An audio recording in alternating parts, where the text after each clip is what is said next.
Olá pessoal, aqui mais uma vez com todos vocês para a gravação de mais um vídeo. Eu queria aqui falar sobre algumas situações que eu vi e que eu vivi dentro da Igreja Universal do Reino de Deus. Bom, deixa eu falar aqui hoje sobre a Arca da Aliança que viria de Israel. Pelo menos assim foi anunciado, foi divulgado de uma forma exaustiva na mídia, nas reuniões, ali na catedral. E isso na época do bispo João Leite, tá? Eu estava ali como bispo auxiliar na Catedral de Salvador e foi anunciado que essa arca viria de Israel. Bom, os pastores nas igrejas mobilizaram todos os obreiros, mobilizaram todos os membros para que eles fossem até ao aeroporto recepcionar essa arca. E eles deveriam ficar nos trajetos, nos viadutos. Os pastores deram aos obreiros, deram aos membros rojões para que eles disparassem quando da passagem ali da arca. E, enfim, todo um trabalho, toda uma expectativa foi criada ali no coração das pessoas, tá? Em função da chegada dessa arca de Israel, a Arca da Aliança que viria de Israel. E essa arca, ela iria rodar todo o estado da Bahia, juntamente com mais 7 bispos. Essa arca também, ela iria ficar ali no ginásio Antônio Balbino, tá? O antigo Balbininho, ali da antiga Fonte Nova, e as pessoas iriam para a visitação em um determinado domingo. Então, toda uma santificação, tá? Eu vou colocar assim uma santificação, toda uma santidade foi passada para as pessoas em função, tá, da chegada dessa arca, a Arca da Aliança. Bem, a parte política da igreja mobilizou, providenciou que vários políticos, várias personalidades estivessem também presentes no aeroporto, tá, para recepcionarem a arca. Ali elas dariam as suas entrevistas e como a cobertura estaria sendo feita ao vivo pelo programa Balanço Geral do Raimundo Varela, porque tudo foi feito exatamente para que a arca fosse colocada no caminhão do Corpo de Bombeiros, exatamente no horário do programa do Varela. Então, para que se entrasse ao vivo. Bem, então, personalidades políticas, também foi mobilizada o Corpo de Bombeiros para fazer o traslado ali até a Catedral da Fé, tá? Então, para você que não conhece, aqui em Salvador, do aeroporto até a Catedral da Fé de Salvador, então tem uma via que é chamada paralela. Então, eram ali que deveriam se posicionar os membros, obreiros, com fogos, irem com carros, automóveis, buzinando, festejando e celebrando a Arca da Aliança que viria de Israel aqui para Salvador. Só que essa arca, na verdade, ela não veio de Israel. Ela não veio de Israel. O que foi feito, tá, pelo bispo João Leite, na época, que era o líder aqui do estado? O que foi feito? Bem, na verdade, o povo, mais uma vez, foi enganado. A prática do engano, ela é muito presente no trabalho da Igreja Universal do Reino de Deus. Com tristeza que eu falo isso, mas é uma verdade e eu vou falar. É nua e crua e doa a quem doer, tá? E como eu já falei em outros vídeos, a pessoa que de repente não quer assistir mais os vídeos, enfim, pode se deletar das minhas redes sociais e não tenha mais acesso aos vídeos. É tão simples assim, tá bom? Mas as verdades eu vou falar, o que eu vi, o que eu vivi, eu vou falar tudo aqui, tá certo? Então o que acontece? O que foi feito? Na verdade, essa arca, ela foi mandada fazer aqui mesmo em Salvador, tá certo? E depois de feita, então qual foi a estratégia de engano, tá? Para as pessoas que acreditam cegamente, tá certo? Que brigam, que defendem e que xingam quem sai, porque quem sai é endemoniado. Quem está lá não, é de Deus. Quem está lá é verdadeiro, quem está lá é porque é fiel, porque está de pé. Quem sai é porque caiu, quem sai é porque não presta, e por isso que saiu. Bom, mas o que foi feito? Pegou-se essa arca que foi mandado fazer aqui em Salvador mesmo, tá? De Israel, ela não tinha nada, tá certo? E essa arca foi colocada dentro de um caminhão baú, que era da parte da engenharia da igreja, tá certo? Bom, como não se podia pegar um funcionário, porque a parte da engenharia da igreja, ela tinha lá o motorista que dirigia esse caminhão baú, mas ele não poderia ir dirigindo esse caminhão baú. Por quê? Porque ele era um funcionário, tá? E poderia vazar, tá? Essa trama poderia vazar para o povo. Então o que foi feito? Foi pego ali um pastor, tá? Na época, o pastor Luiz Cláudio, que cuidava da parte da engenharia, tá certo? E esse pastor, ele teve a incumbência de, no dia anterior à suposta chegada da arca aqui em Salvador, tá? Esse pastor deveria dirigir esse caminhão baú, levando a arca dentro, tá certo? Essa arca estava envolvida numa bandeira de Israel. E esse pastor foi até o estacionamento do aeroporto e ficou lá, passou a madrugada dentro do caminhão, juntamente com a arca, certo? Por quê? Porque de manhã cedo, pela manhã cedo, quando as pessoas começassem a chegar, quando o carro do corpo de bombeiro chegasse, então já teria que estar lá, como se aquela arca tivesse sido retirada de um avião, tá? E colocada ali naquele caminhão, para que dali então passasse para o corpo de bombeiros. E assim foi feito, tá? Foi feito todo aquele cortejo, tá? Sagrado, tá certo? Santo, e as pessoas ali vieram atrás com automóveis, buzinando e fogos, até que se chegou ali na catedral e aquela arca foi colocada dentro de um santuário, certo? Porque é como a própria Bíblia fala, não é o ouro quem purifica o altar, é o altar quem purifica o ouro. Ou seja, se o altar, ou aquilo que se faz no altar, ou quem está no altar fazendo algo, não estiver com pureza, com sinceridade no coração, tá? Então, nada daquilo que for feito ali é puro ou santo. Então, a Arca da Aliança, biblicamente falando, representava a presença de Deus no meio do povo de Israel, sim. Mas não essa Arca da Aliança, tá? Forjada, feita, tá? E toda essa maquiagem aí, certo? Para dizer que ela veio de Israel e aí ser colocada ali dentro de um santuário no altar. Então, de santuário não tinha nada e de sagrada aquela arca também não tinha nada. E ela não representava a presença de Deus, porque Deus não está no engano. Então, coisas desse tipo eu vi acontecer lá dentro, tá? E se você quisesse, por exemplo, agir de uma forma sagrada lá dentro, tá? Você era até motivo de chacotas, de zombaria, de escárnio. Eu me lembro uma ocasião em que eu estava fazendo um jejum de 24 horas.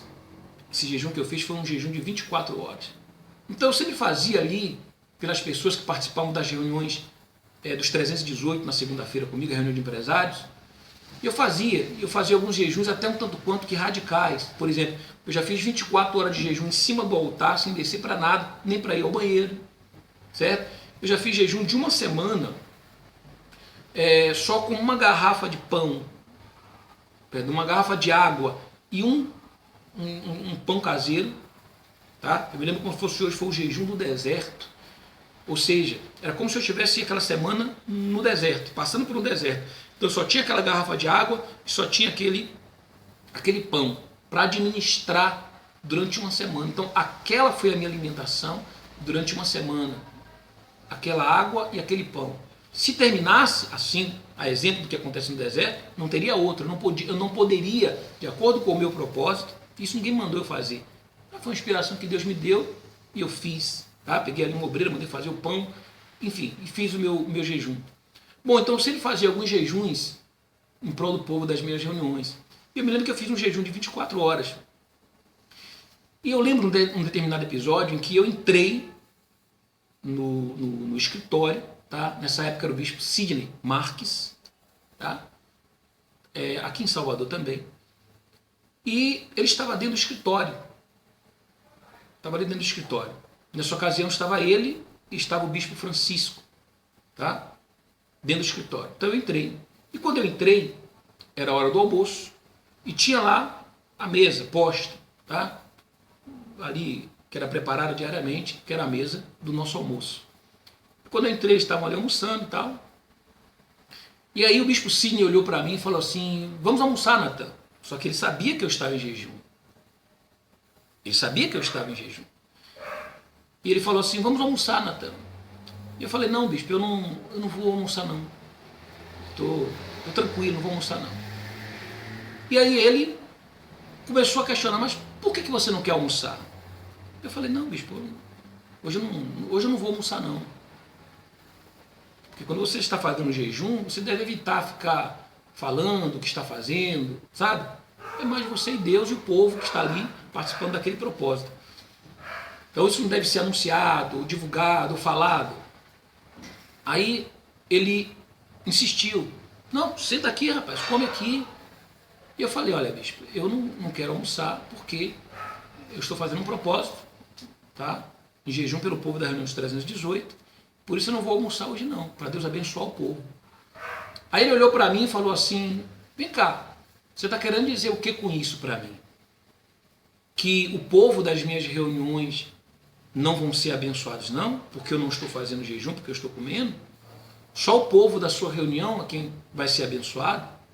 Eu falei: não, bispo, eu em momento nenhum eu não falei isso, eu apenas disse que não vou comer, não vou almoçar, porque eu estou num propósito, tá? Então se eu disse ao povo que eu não iria comer, então não vou comer, o senhor me dá licença.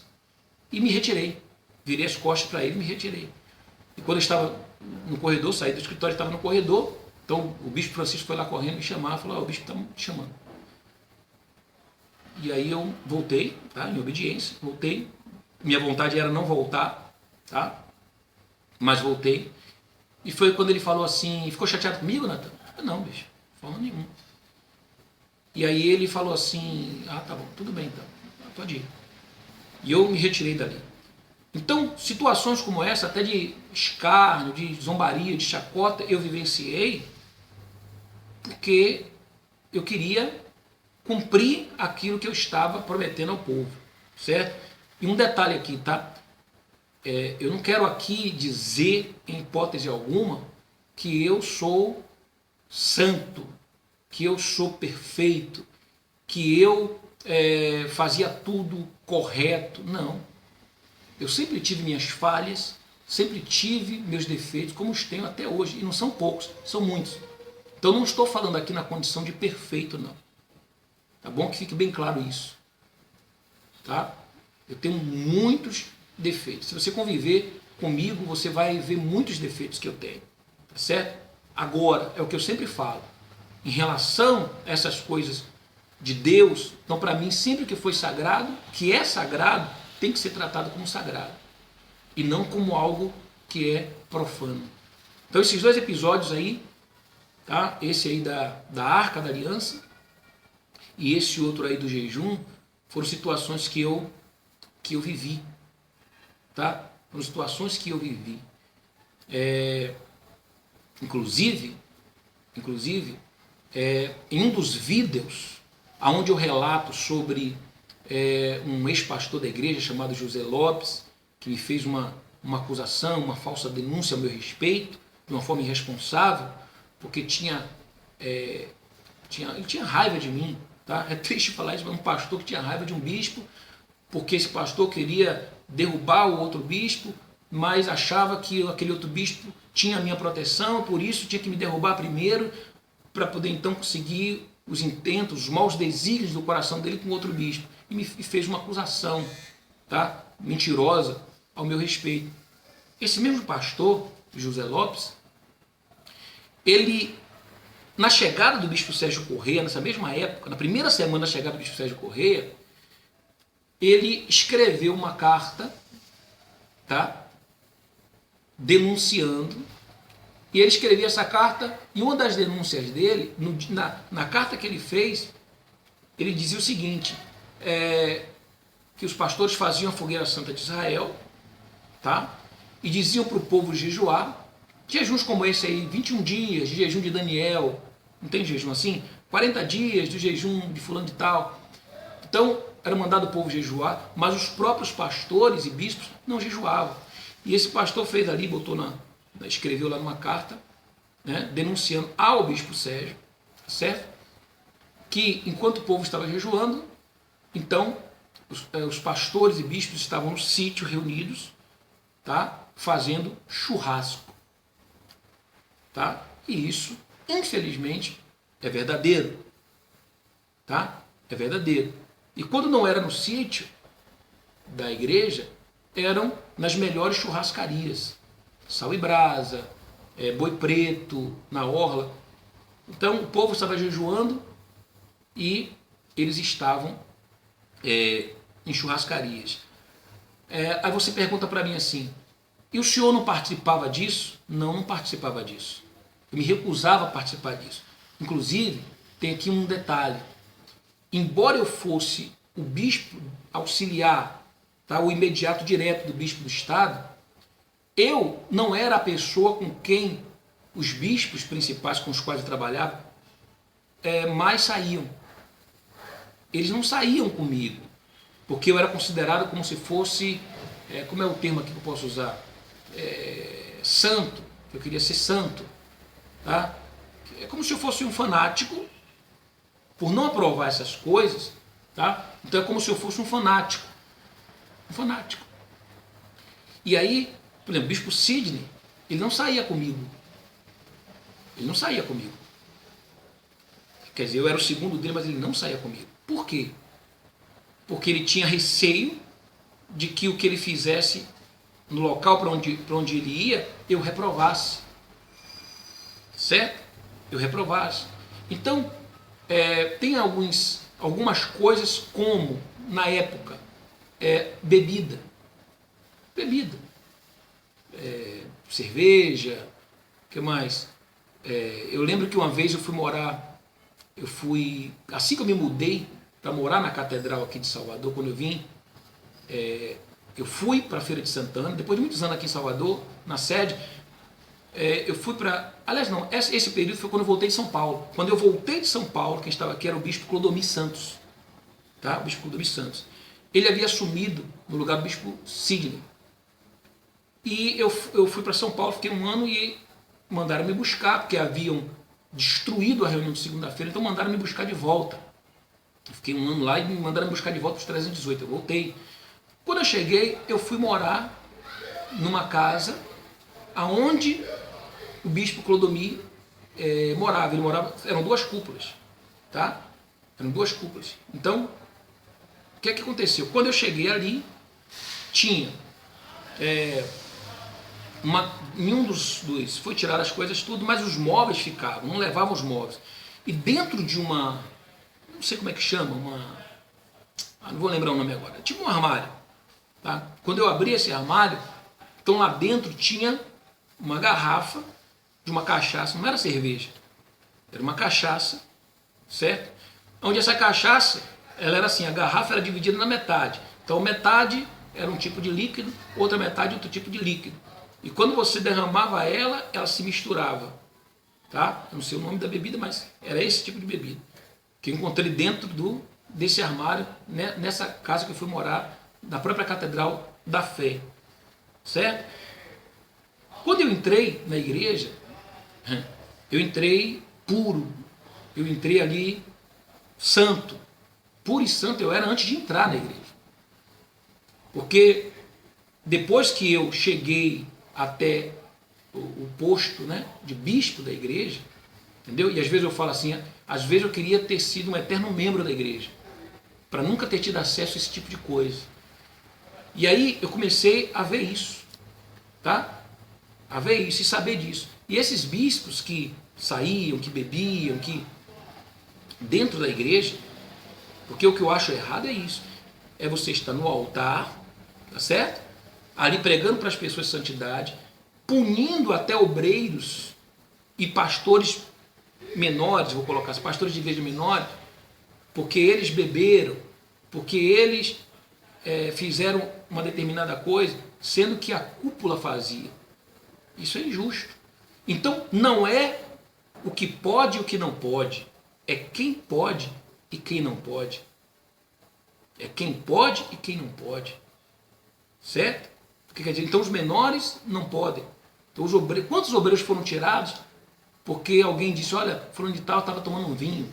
Foi tirado. Certo? Fulano de tal estava tomando uma cerveja, tomou uma cerveja, ou eu vi ele tomando uma cerveja, fez uma acusação lá, e aquele obreiro foi tirado, aquele pastor foi tirado. Só que, durante todos esses anos, o próprio bispo Macedo, tá? E a cúpula da igreja, eu trabalhei com a cúpula da igreja, então eu presenciava, eu via nas reuniões de final de semana no sítio, tá bom? Eu participava, eu via, eu ia a estádios de futebol junto com eles e via, tá? Que era pedidos, copos, como no estádio já não podia vender garrafa, então vinham os copos de cerveja, e eu presenciava tudo aquilo, certo? Aí você pergunta para mim, mas o bispo Macedo, ele falou que bebia cerveja. Bom, ele falou há pouco tempo atrás agora. Só que durante todos esses anos, quer dizer, ele ficou enganando as pessoas. É isso o que eu reprovo. Então, se no conceito, na fé dele não era errado, então por que ele então não subiu no altar desde o início e pregou isso? Por que ele ocultou tantos anos e veio falar só agora? Tá? E a pergunta é, será que não foi pelo medo, tá, de que isso viesse à baila através de outros? E ele preferiu ele mesmo falar porque o impacto seria menor? Porque de graça também ele não ia falar. Falou por algum motivo. Certo? Então, eu sentia muito isso na pele. Os bispos, líderes, eles não me levavam para onde eles iam. Eu vivia sempre isolado. Aí a minha companhia era um outro pastor. Sempre um pastor que me ajudava ali nos 318. Mas o líder não andava comigo. Não andava comigo. Tá certo? Bom, infelizmente, são alguns acontecimentos, tá?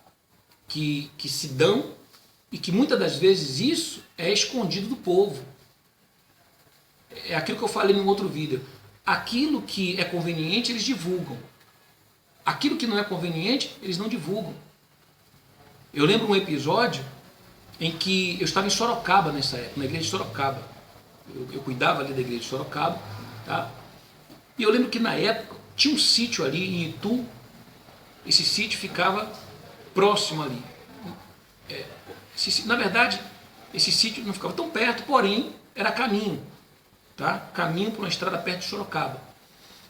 E aí o que aconteceu?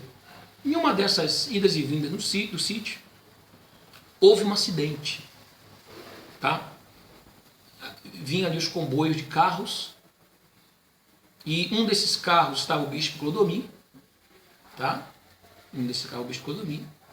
E atrás, no carro de trás, vinha os filhos, vinha um outro bispo dirigindo, não me recordo o nome desse bispo agora, esse bispo vinha dirigindo o carro, tá? E dentro desse carro estavam os bispos, o filho do bispo Clodomir, estava o filho do pastor Sansão, tá? Alguns outros filhos. E o bispo Clodomir e o pastor Sansão iam na frente.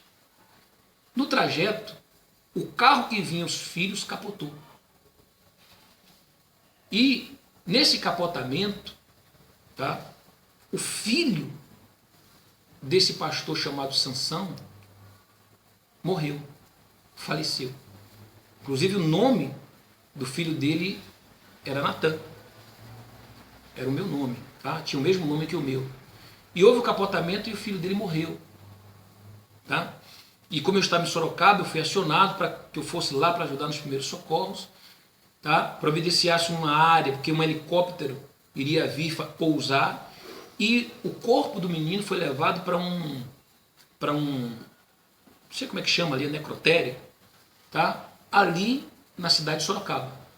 E eu fui quem fui providenciar roupa para vestir o corpo do menino, enfim, preparar, fazer toda a preparação, tá? Para essa questão de sepultamento, tá? Bom, isso aí ninguém divulga, isso aí ninguém fala, isso aí ninguém mostra na mídia. Não existe um vídeo gravado dizendo assim, olha, filho do filho bispo, né, da Igreja Universal, dirigindo um carro, capota carro com filho e mata filho de pastor. Não, isso é encoberto, isso é abafado. Aí você fala assim, mas isso é um acidente, poderia ter acontecido com qualquer um. Concordo plenamente. E isso prova que acontece com qualquer um. Com qualquer um pode acontecer. E é por isso que eu sou contra, quando isso acontece com alguém que saiu, diga, tá vendo, foi o diabo. Ele morreu porque o diabo matou. Quer dizer, quando acontece lá, todo mundo se cala, não é divulgado, ninguém faz vídeo, não bota lá no blog da igreja, mas eu que nem morri, estou aqui vivo, tá? Encontrei lá outro dia uma mulher, fui fazer uma visita no hospital, e a mulher veio assim olhando para mim como se eu estivesse morto, como se fosse um fantasma.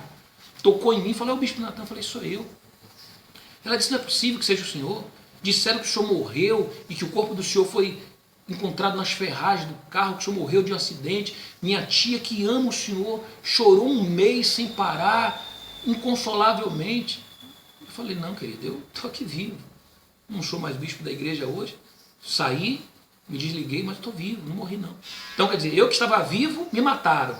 Aí quiseram publicar, divulgar, mas eu estou aqui vivo. Tá? Agora, quando acontece uma coisa desse tipo, ninguém divulga. Bom, era isso que eu queria falar no vídeo de hoje, tá? Caso você queira ter acesso a outros vídeos, os próximos vídeos, tem aqui um link aqui embaixo. Basta você clicar ou aqui em cima, tá bom? E saiba que os próximos anos da sua vida ainda virão.